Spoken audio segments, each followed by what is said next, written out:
હરિનો એક સીધો સાદો અર્થ તો છે વિષ્ણુ. હરિ એટલે વિષ્ણુ.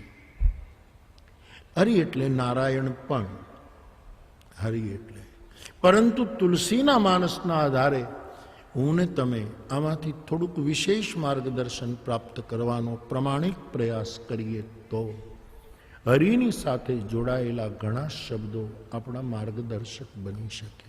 હરિ એટલે મેં વચ્ચે એક સંદર્ભમાં આપને કહ્યું છે, મને ખબર છે, તુલસી હરિ એને કહે છે જે વ્યાપક છે. હરિ સાંકડો હોય એને હરિ ન કહેવાય, જે વ્યાપક હોય.